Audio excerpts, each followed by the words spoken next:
Good evening and welcome. Today has been a day when there has been devastating violence across 7 states in the country as a result of protesters indulging in arson, vandalism against the Agnipath scheme of entry into the Indian Armed Forces, the scheme which has been recently introduced, the scheme which says that 75% of those who apply in the non-officer ranks for the Army, Air Force, Navy would need to leave after 4 years.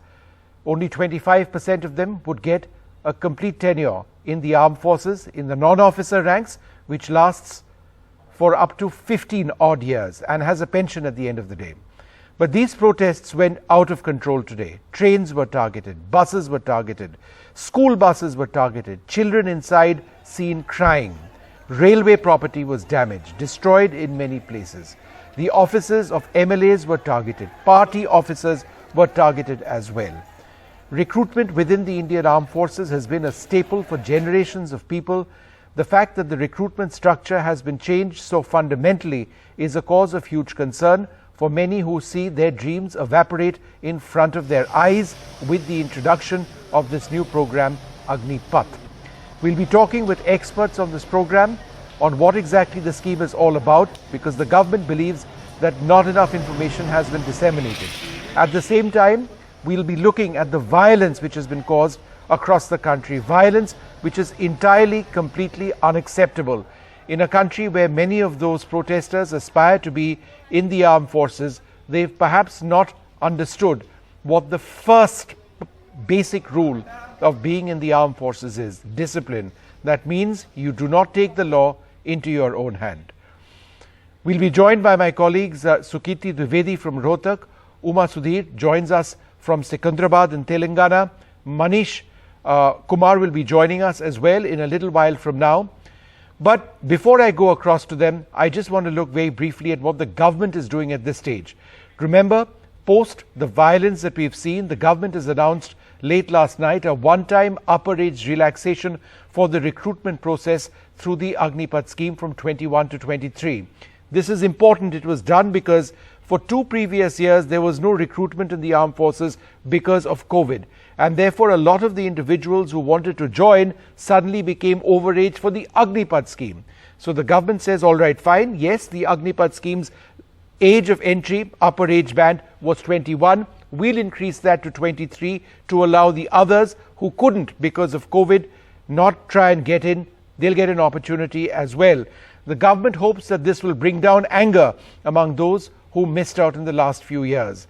The recruitment process is being expedited, so the government intends to push ahead with this so that agitators can realize the benefits of the scheme. But at the same time, it can be looked at from another perspective, the government not bending to the protesters. They are going to go ahead. How soon?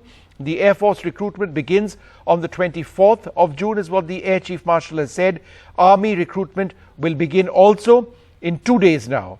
The first Agniveer will join by December this year. They'll be ready for deployment by the middle of the year. The Army Chief has told reporters the centre will keep a close watch on the situation. There'll be close coordination with the state, and opposition leaders are now also appealing to agitators not to be violent. But let's take a look at that violence, because it really was terribly unfortunate. It resulted in a lot of damage. Let me go across to Uma Sudhir first, who joins us in Secunderabad. Uma, can you give us an idea of what you saw happening around you today? Vishnu, what you see behind me is the evidence of what really transpired here at the Secunderabad station. This is a bogie of the Ajanta Express which was to take off from here and head for Howrah at 9:50 a.m. today, and passengers were to get in, and in fact several of these bogies passengers were getting in when all hell broke loose. In fact, people had started gathering here. The protesters themselves told me from around 7 or 8 they told us that they did not have any political backing and that they were operating on their own, and that they were very frustrated that for 11 times the exam had been postponed after they had cleared their physicals, and they were waiting to write the entrance examination. But that was not organized either because of COVID. Some of them raising the question that, when elections are happening, they don't give the excuse of COVID, but otherwise they do. But 3 trains, Ajanta Express, Shalimar Express and Rajkot Express, were vandalized very, very badly. In fact, inside the Shalimar Express, we saw people had left their luggage and run away, and that was subsequently, of course, looted, unfortunately. But what did happen was I saw an AC coach where every glass there had been broken, and there were multiple attempts that had been made to burn it. So you saw burns everywhere. So right now, after all the damage, not just the vehicles, the station property also was damaged. After all that happened, all the protesters were squatting on these tracks for 9 hours today, and no train, in fact, was able to pass through. 75 trains were cancelled. That included 65 MMTS trains, which is an important transport here. Even the Hyderabad Metro, in fact, as a precautionary measure, was cancelled, and subsequently they are running now. But several trains, express trains, cancelled, diverted, or partially cancelled, and that caused a lot of confusion and, of course, a lot of panic as well. The kind of visuals that were coming out of Sikandrabad. So this was the place where they were all squatting all day long. There were security forces who came in afterwards. In the morning, we are told an estimated 2,000 people had come in, and eyewitnesses telling us that they were armed with cans which had some inflammable material, possibly petrol. They also had stones, and they also had lathis. So all that, how that managed to come inside a police station, was there an intelligence failure? That's something that now the investigating agencies will be looking at. But they were insisting that they must have an army recruitment officer come and talk to them and give them an assurance that an exam will be conducted. They wanted an update, in fact, on the website related to that, giving them that assurance. But subsequently, at around just about half hour ago, all of them were moved, about 4,000 security personnel moving in. But unfortunately, in the morning, when the security forces felt quite outnumbered and all this violence was taking place, that's when the police, in fact, the railway police, we are told, had opened fire, and a 19-year-old boy, in fact, who is from Warangal district, he was killed in that firing, and that also obviously caused a huge amount of anguish among the students. Back to you.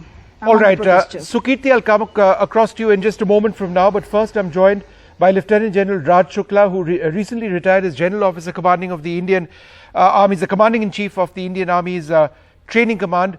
Thanks very much, General, for being with us. The basic concern over here, General Shukla, is that young recruits or potential recruits say they want a pensionable job. That's what they've dreamt about. That's no longer going to be the case now. How do you actually deal with these people who want the army back to what it once was?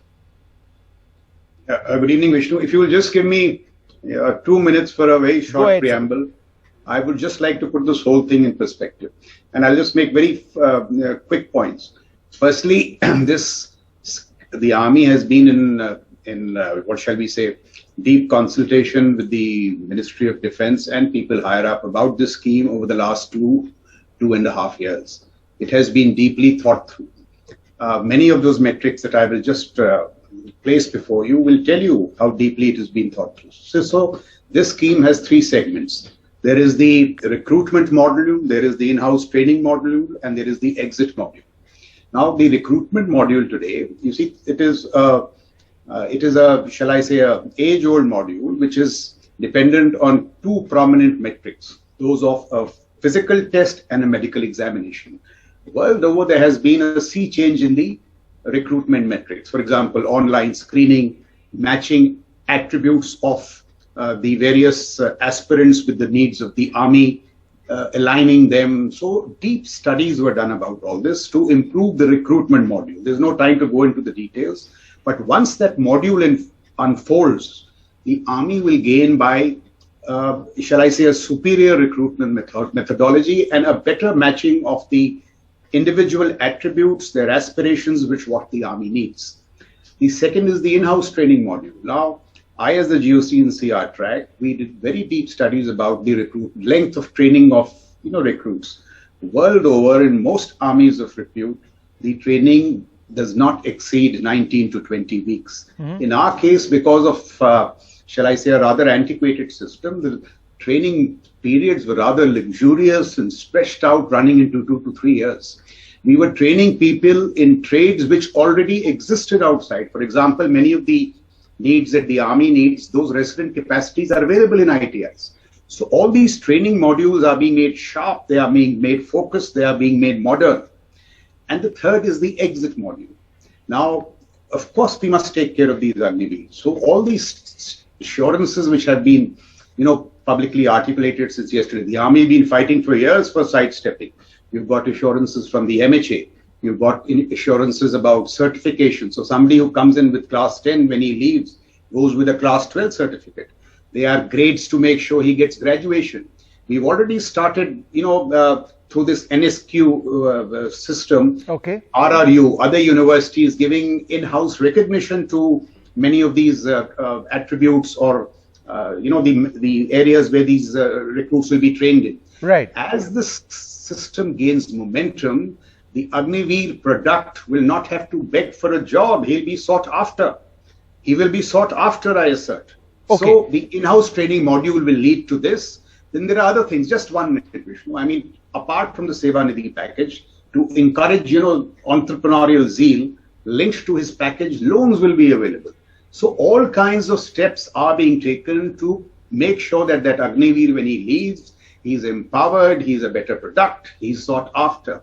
And just the last point, the ones that we choose to retain, we are retaining the best of the best. So from an employment generation module, a womb to tomb module of the past, we are moving to a flexible module, modern in character, responding to the aspirations of the youth. You just let it unfold. This module, this Agniveer, will be a sought-after product, as is the case in many countries abroad like Israel.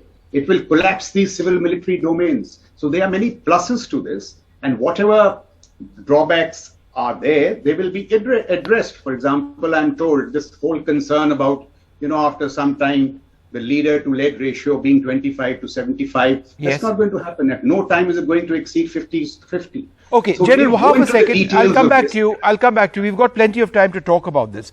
But I also need to reflect on what we've seen on the ground. I want to go across to Sukirti Dwivedi, who's in Rohtak, who's seen a lot of the violence happening around her.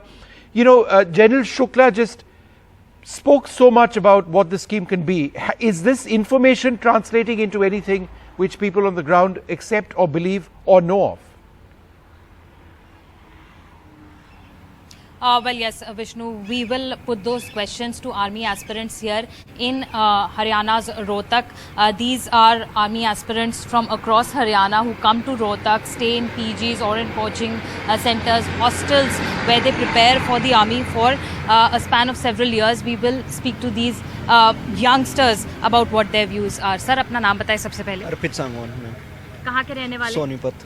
अच्छा, ये बताइए, सरकार जब ये बातें कह रही है कि 4 साल के बाद कई सारी जॉब्स में आपको प्रेफरेंस दिया जाएगा, स्पेशली सरकारी जॉब्स, अगर कोई स्टेट पुलिस रिक्रूटमेंट्स है या पैरामिलिट्री जॉब्स हैं, तो जब सरकार ये कहती है तो क्या आपके लिए ये आश्वासन काफ़ी है, ये रीअश्योरेंस काफ़ी है सरकार का ये कहना? नहीं मैम, हमारे लिए बिल्कुल भी काफ़ी नहीं है, क्योंकि सरकार अब तो कह रही है कि दे देंगे, कि हमारे पास ना तो कोई इसका प्रूफ होगा कि ये अब तो इन्होंने किसान आंदोलन में कहा था कि हम देंगे, लेकिन अभी तक कुछ नहीं दिया, इसलिए हम इन बात को नहीं मान सकते अभी।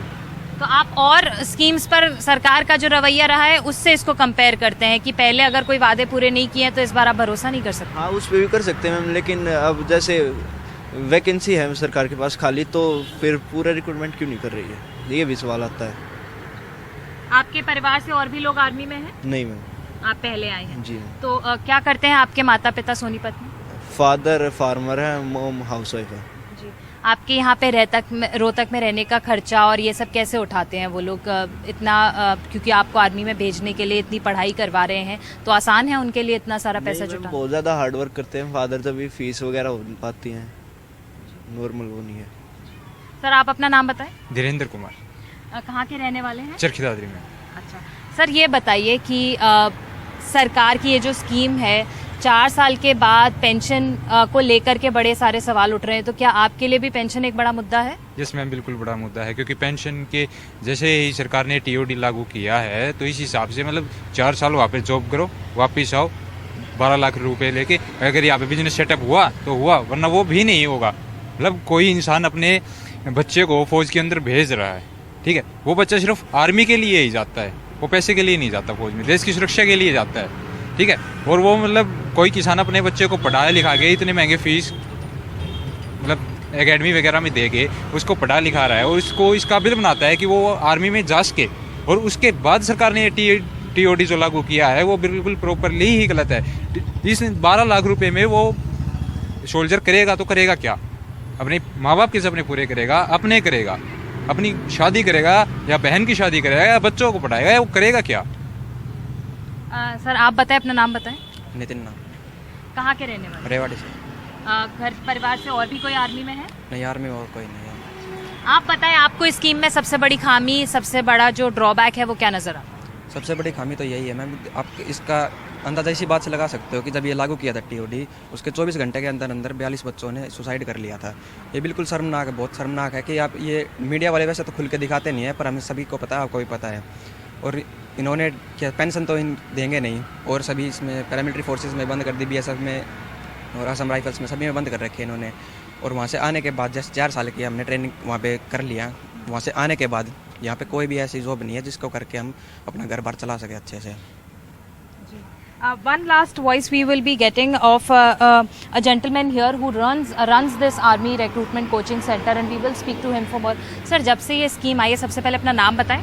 Dinesh Sangwan, x navy, director Sangwan defence academy Rohtak. Sir आपसे जानना चाहेंगे, जब से ये स्कीम आई है तो क्या आपको इन बच्चों के पेरेंट्स भी फ़ोन करते हैं, पूछते हैं कि उनके कंसर्न्स क्या है, या बच्चे खुद आपके पास आ रहे हैं और आपको उनके कंसर्न्स को एड्रेस करना पड़ रहा है? और सरकार ने इतनी क्लैरिफिकेशंस दी हैं, तो क्या इसने आपका काम आसान बनाया है? सरकार की क्लैरिफिकेशंस या अमेंडमेंट्स जो वो ला रहे हैं पॉलिसी में, उसकी वजह से आपको लग रहा है कि आने वाले दिनों में आपके लिए इन बच्चों को समझाना आसान होगा? बिल्कुल नहीं मैम, ये टीओडी नॉट ओनली बच्चों के लिए सही नहीं है, बल्कि देश की सुरक्षा के लिए भी सही नहीं है।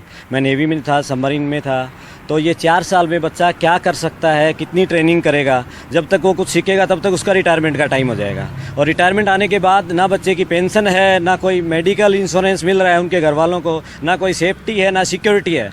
मैं तो यही कहना चाहता हूँ, जो भर्तियाँ रुकी हुई हैं, जो बच्चे सुसाइड कर रहे हैं, कोई भी बच्चा सुसाइड ना करे, वो भर्तियाँ हैं वो रेगुलराइज की जाएं। और जो आर्मी के जो फिजिकल हो चुका है, पिछले 2 साल से बच्चे तैयारी कर रहे थे, और उनका टेस्ट लिया जाए, उनकी ज्वाइनिंग करवाई जाए। और जो नई भर्तियाँ हैं टीओडी नहीं, जैसे पहले थे उसी तरीके से करवाई जाएँ। और मैं पूरे देशवासियों से अपील करना चाहता हूँ, जो हिंसक आंदोलन हो रखा है, इसकी तरफ शांतिप्रिय एक आंदोलन करें, देश की प्रॉपर्टी को नुकसान ना पहुंचाएं। और सरकार से यही कहना चाहेंगे, इस टीओडी कानून को वापस लें और रुकी हुई भर्तियां जल्द से जल्द ज्वाइन करवाएं उनको। धन्यवाद सर, हमसे बात half a second, pertinent points there, and especially a positive message going out to all the students and aspirants. Lord Sukiti, that is fantastic, because there were so many perspectives over there. You know, General Shukla, I understand everything that you're saying, and you know why the government feels that we need to be a leaner armed force. But how do you respond to those potential Jawans over there saying that I've spent so much money, my father is a farmer, I need to recover that money as well. I have sisters who need to be married. That pension will take me a long way, and I'm not going to be getting that pension. How do you respond to that, sir? Yeah, so Vishnu, all those concerns are legitimate, and let me tell you that before this, or when this scheme was being formulated, there was massive outreach to corporates, to schools, colleges, to universities like this. And while I'll just come to the concerns, some of the concerns that were just articulated, we also got opposing voices. People said, we don't want to stick for a lifetime. We want to exit in 4 to 5 years. Many of those corporates said that they would be happy to get products trained in the army and take them. You have at least seen 2 of them, L&T and Ashok Leyland, who have come out and given assurances to the effect. So many chief ministers have tweeted. And those who want a pensionary job, if you are within that 25%, you get a pensionary job. If you are not in that 25%, because you're a superior product, the MHA will want you, go into MHA, you will still get a pensionary job. Many others do not want it. So it will cater to all these aspirations. About the delays in recruitment and all, I entirely agree with them. And therefore, I think the Army Chief today said that in 3 days, you'll get a notification. Training will commence in December. By June next, these Agnipaths will be deployed. I just like to make one point, Vishnu, that see, this is a major change. Now, whenever there is change, there will be apprehensions, there will be pushbacks, they need to be addressed. Change has to be communicated and change has to be implemented. And I would say that if change is a challenge, but we need to embrace that change. And if we implement it effectively, it is my belief that all these apprehensions will get removed. All right. Thanks, General. Do stay with us. And we've got the rest of our panel as well. We've got Lieutenant General Sanjay Kulkarni, the former DG Infantry, Director General of Infantry, PKD Nambiar.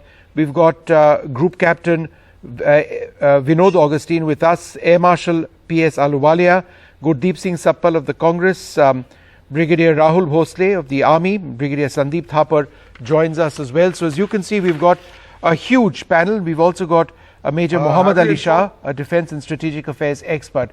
Let me in fact just go across to General Sanjay Kulkarni. General, one of the concerns is that, and you were DG Infantry and you would know this, maybe you would even agree with me, that it takes 8 years or so for a Jawan to be battle-hardened, experienced, with the skills needed for leadership in the terrain that we operate our soldiers. So if young Jawans are out in 4 years, are we losing experience and capability? Vishnu, thank you for calling me over. Firstly, let me tell you that the training, firstly, there is no dilution in terms of recruitment. There is no dilution in terms of selection. And there is no dilution even in the training, even though it is 6 months. Because the training that was there on for so many years is an outdated procedure. There are simulators, a lot of things. And in 6 months, adequately, a person can be trained for the level at which we are expecting. Having said that, an infantry battalion would invariably get about, say, 30 to 40 people as Agniveers. Once they get 40 Agniveers, presuming that they get 40 Agniveers, 10 of them will be retained after 4 years and 30 of them would have left. The 10 that are there, who are going to be staying there, they become sepoys. Because this entire scheme is a standalone scheme. So the Agniveer is not an ex-serviceman. Agniveer remains an Agniveer. Once he becomes a sepoy, he becomes an ex-serviceman. And therefore that sepoy has been retained, who will now stay for about 15 years or 20 years and goes up in life depending upon... So basically what you're saying, General, is that there will never be a situation when a Paltan will be without experience. Definitely not. This particular scheme enhances the combat potential, doesn't in any case sacrifice it or even compromises it any day. First and foremost, what we are doing is we are achieving to ensure that the tech-savvy demographic dividend is there. So some of these methods of training are archaic, and therefore the new methods of training, the kind of thing that we have, even abroad, everywhere, whether it's Israel, whether it's UK, it's USA, it's France, China, anywhere and everywhere, you find, even despite that, 6 months is a long way we are training them. And once they've joined the battalion, they still will be virtually being trained on various issues. Okay, all right. We are not compromised. Brigadier Sandeep Thapar, what we don't know is what the government would be saving as a result of introducing this plan on an annual basis and over a period of time. And we still don't know whether the funds that have been saved would go towards our capital expenses budget, the capex as it were. Because the need of the hour, I'm sure you'd agree, is more weaponry, state of the art, new technology for the Indian Armed Forces. Do you not believe that that clarity needs to be offered? Otherwise, people keep ending up asking, why are we doing this at all? Vishnu, firstly, thank you for having me on the show. You put me in a very unenvious position of having to counter a good friend and a cospirator cerebral Lieutenant General Raj Shukla, but I shall. But first I'll touch your question. Yes, I personally feel this policy has been driven from top, basically because there's a requirement of funds. Pension, salaries, the bill was rising. There was less for capital expenditure. So some ways, plenty of ways were thought of, and this was one way in which there could be some saving. How much saving will take place, I'm not sure. And I do hope that the entire saving which takes place, if there is any, goes into capital purchases and not wasted elsewhere. I'm sure the government is thinking of different ways. Now coming back to this specific scheme, there are two aspects of distrust. First was all the veterans like us saying, will they make good soldiers? Will be able to train them well? What will be the ethos? I personally feel is graduated entry as brought out just now. Limited numbers are going in, and the regimentation drills are pretty good. They will be absorbed. They will be trained well. That ethos will develop soon. The second aspect, which I don't think the government has analyzed very well, and over which I don't agree with General Raj Shukla, is that the social issue. I do not think at 23, 24, when he goes out, people are waiting with open arms. Lateral entry into CAPF, we've seen for the past 15 years, pay commissions and studies have been telling, but government is not implemented because there's a resistance. How much will you provide him training for his job outside in 4 years? I have my doubts, and these are 10th class pass. Maybe you make him 12th pass by the time he goes out. So I do not think there is anyone waiting. And add to say this, there's a frustration of no bharti for the past 2 years.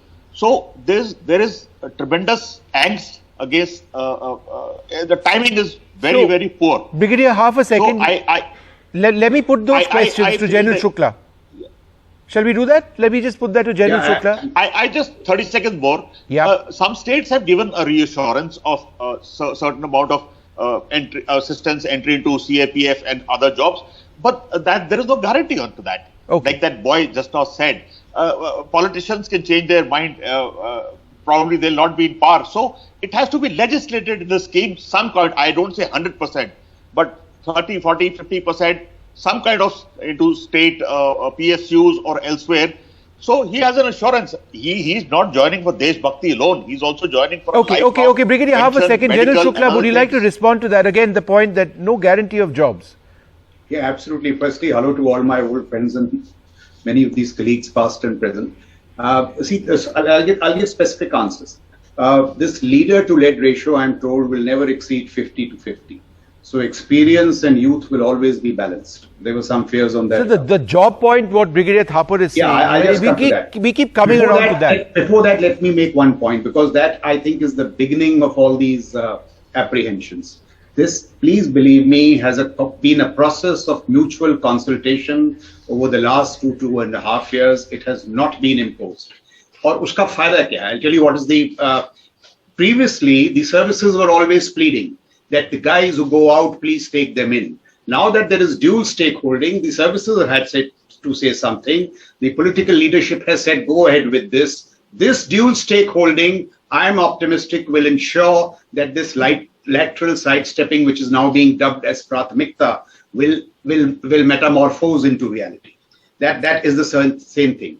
Now, the nature of savings. See, the savings, it may not occur in pensionary terms because a large portion of the pensions are, because of civilians, and civilians have already migrated to whatever the NPS is. But how optimization will occur at this point that General Kulkarni was making. Optimization is not uniform. It is very specific. Training for paras, training for the artillery, training for SF, training for signals. Individual modules are being worked out. Usme abhi kya hoga? If I reduce, say, 8 weeks of training, whatever costs I save on training, I invest in a sniping simulator. I invest in an AI lab.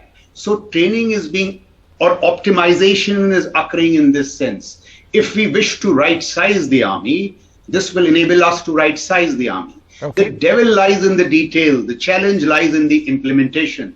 And all apprehensions, as they get voiced, if they have not been addressed in the past, we are mature enough to dialogue. And let me make one last point. If you have the assurances of your 3 service chiefs, the Raksha Mantri, the Home Minister, the Prime Minister, are we saying that we are still incapable of enforcing change? I think we will. All right, let's see if that. We will be able to implement this. Okay, all right. I just want to go back to the images once again at this time, and then get some of our reporters. Alok Pandey will be joining me in a few moments to discuss and take a look at what's been happening on the ground. But let's just, bring our viewers the images of what's taken place. Very unfortunate situation in 7 states in the country today. A great deal of violence. Trains have been targeted. Buses have been targeted. We've had very sad video of school children crying in their buses because those buses were targeted as well by protesters. What started off as a recruitment scheme for the Indian Armed Forces has turned into open anarchy on the roads of so many states. Train stations have been targeted particularly, and this is so unfortunate. A great deal, crores I would suggest, of damages have been caused. Train coaches have been burnt. BJP MLAs have been targeted. Officers have been targeted as well. The police hard stretched in so many parts of the country to deal with this particular situation. So in as much as there is optimism at certain levels about what the future of the Indian Armed Forces may be, if there is a streamlined structure for people on the ground, I dare say a lot of this may be just too difficult or sophisticated to understand, because the primary concern for so many is very simple. I get a job, my salary goes up as I become more senior, when I leave I get a pension. The thinking has to change completely, and how that's going to take place, nobody really knows. I think that's what all of this is all about. Do we have Alok Pandey? Let's try and see if we can go across to him. We'll do that in a few moments. But I want to go across to PKD Nambiar for a moment, a quick comment. PKD Nambiar, do you believe, given the violence, the government needs to stop this for the moment? I don't think so. I think violence is not the way one should. This is becoming more of like a practice in our country from the last couple of years, that mobocracy over democracy. People who can just resort into a violence and then put pressure on the governments. Whether it is a good scheme or a bad scheme, the time will tell. But there is nothing which can stop a good initiative by the government. I'm more than a political analyst. Today, I speak like more as an entrepreneur. You know, one of the biggest challenge, we always talk about unemployment in this country. But the biggest problem in this is not, you ask any of the corporate people or in the private sector, the biggest challenge of today is not about unemployment. More than that, it's an employable people. The lack of people no, but who you know, are statistically, the number of people employed in the private sector is not very high. That's precisely I wanted to say, that there are companies like I am announcing it on your platform. I will be more than happy to hire more than 100 plus Agniveer within my company. The reason being, I'll tell you the reason. Average in a private sector company, I'm not even talking about the government jobs. Forget about for a minute that the government jobs which everybody is looking at it as an aspirant. The government jobs are not anymore an aspirational job. Those who are looking at it as an aspirational job, I don't consider them to be an aspirant candidate at all. The idea is that if employable people at the age of 25 is that generally you will be start hiring people on any of the corporate sector or even in any of the private sector companies. People who are mentally strong, physically strong, agile. If you are able to get such kind of a candidate, I would say this country will progress much. Okay, I get that point, PKD. I get that point that they have qualities which you believe are certainly recruitable, and you've announced on this program. One quick comment, Vishnu. I think there is a miscommunication which has spread across. The miscommunication, according to me, is that it is being considered as just a job scheme or an employment scheme. But I believe that it is a youth empowerment scheme wherein the youth will get empowered. No, PKD, almost respectfully, it is a job scheme. People join the army, air force and the navy to earn a pension. There's nothing wrong with that. All our officers get it. Vishnu, may I ask you something? The people who are torching the trains and buses are the people who will be, who is the right people, candidate to become a Jawans of our country. No, I don't think, I think that discipline is a huge issue. Vishnu, can I just comment? But just the point. Just a plain job is all not right, the right. 1 second. I think somebody wanted to come in. Gurdeep Singh Sappal, go ahead. Yeah, thank you, Vishnu. Vishnu, which started as a scheme for revamping the entire HR of Army, is now being packaged as a skill training program for Government of India. Army is supposed to protect the borders. It is not a skill training institute.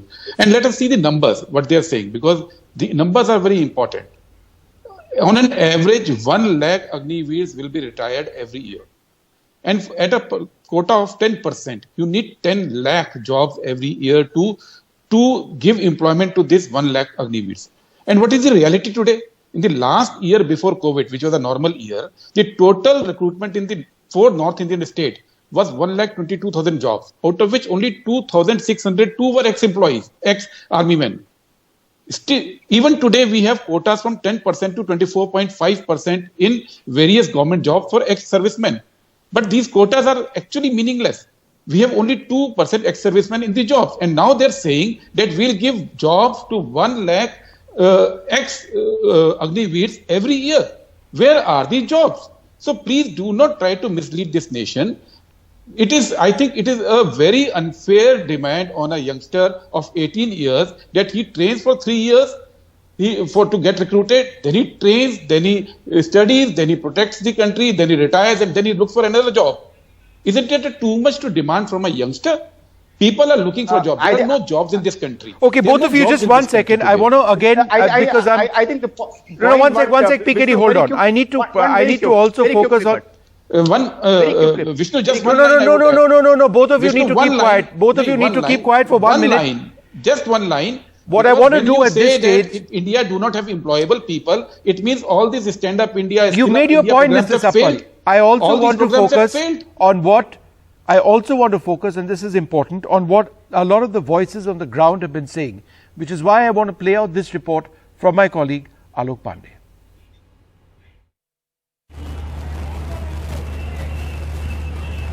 Well, so the violence in Varanasi took place about 4 to 5 hours ago, but what happened here was very, very shocking. I want to just move aside and show you these shots while I talk about what was done at the Varanasi bus station. This is the government bus station.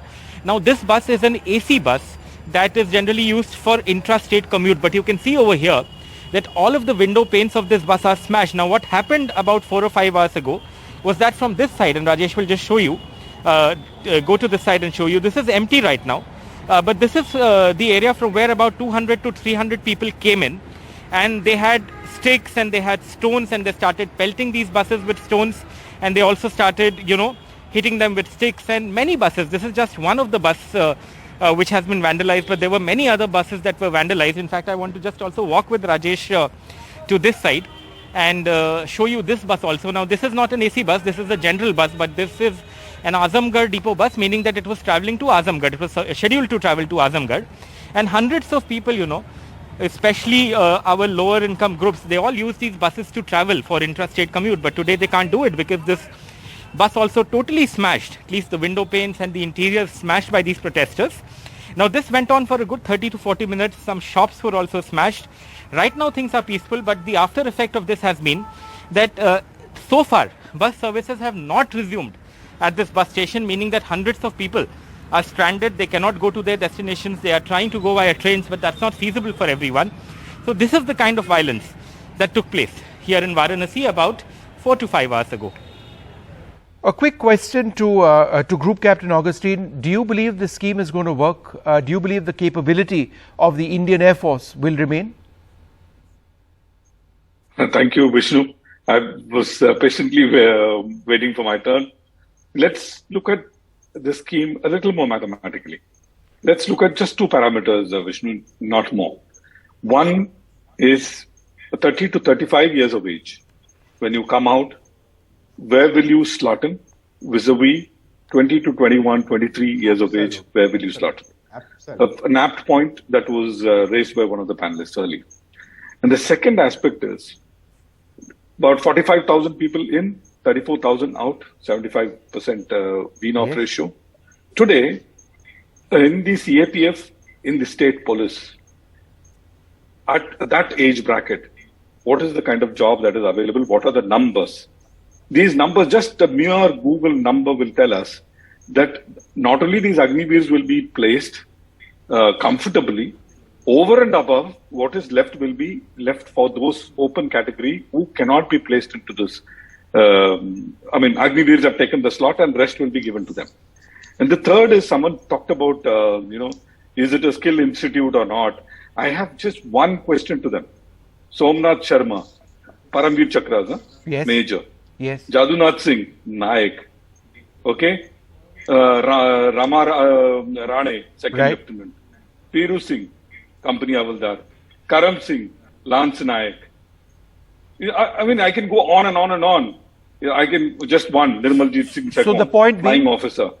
Point is, the teeth to tail ratio, the teeth is young.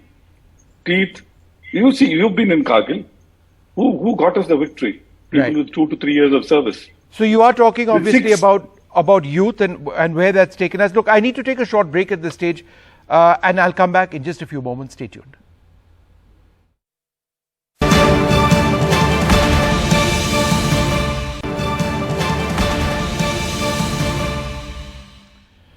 All right, we are discussing every aspect that we can of the Agnipath scheme and all the violence taking place. Air Marshal P.S. Ahluwalia has been waiting patiently.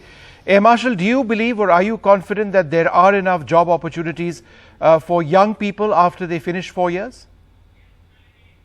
I must say that the concept of Agnipath is novel.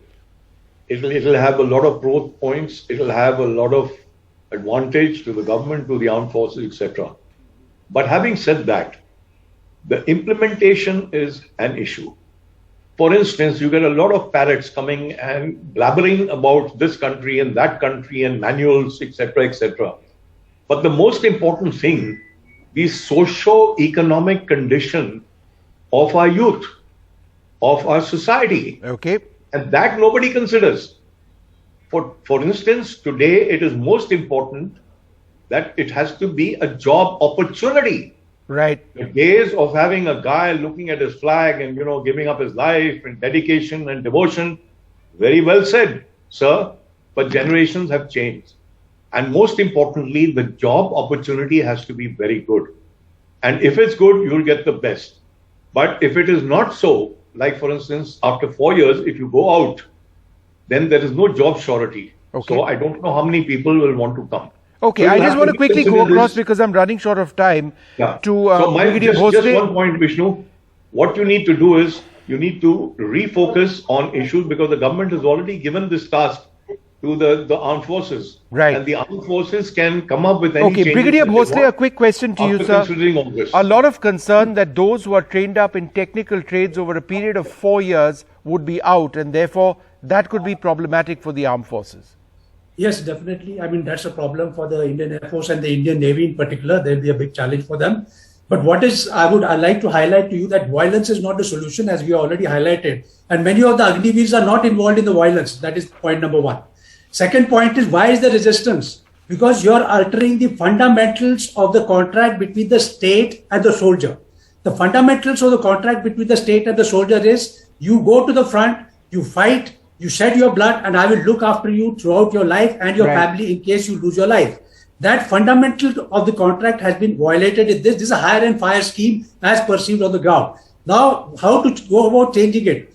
To change it, I think is a very simple method. You give them the assured lateral entry. Statements have been made, but there is no assurance. A contracted assured lateral entry, this PMF, the CPOs, is what is required. Private sector is a different ballgame altogether.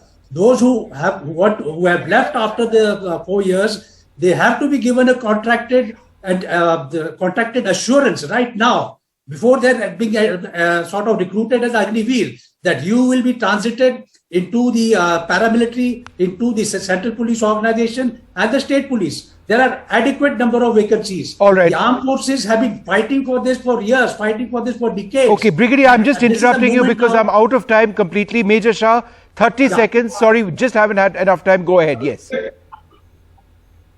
Vishnu, the points I would like to make would not be completed in 30 seconds. But anyhow, since you want me to complete in 30 seconds, I will stick to the time. And I would say it's a very, very good scheme. Okay. Our country needs a dose of discipline. And I think the youth should be given an opportunity to come and see, to come and experience, to come and equip themselves. There's a difference between literacy and education. Here you are getting a chance to educate yourself, to equip yourself, to enhance yourself. It is very good for the youth. I do not understand why the resistance when it is going to be good for the organization. You talk about combat efficiency. Okay, the paramilitary chakras, how old do you think they were? Were they all generals with 40 years of service? Or they were youth with less than 4 years of service? You look at paramilitary chakra, Yogendra Singh Yadav, who got a paramilitary chakra at 19 years of age. You look at Sanjay Singh, Rifleman Sanjay Singh was my instructor in academy. He got a paramilitary chakra at 23 years of age. My own coursemate, Mr. T. Sri Ram Kumar, got an All right, so the point that you mentioned, the importance of having youth, that is so very important. Major Shah, we'll have you back when we actually get a little bit more time to discuss this. Need to take this short break. We'll track this very, very closely indeed, right here on NDTV.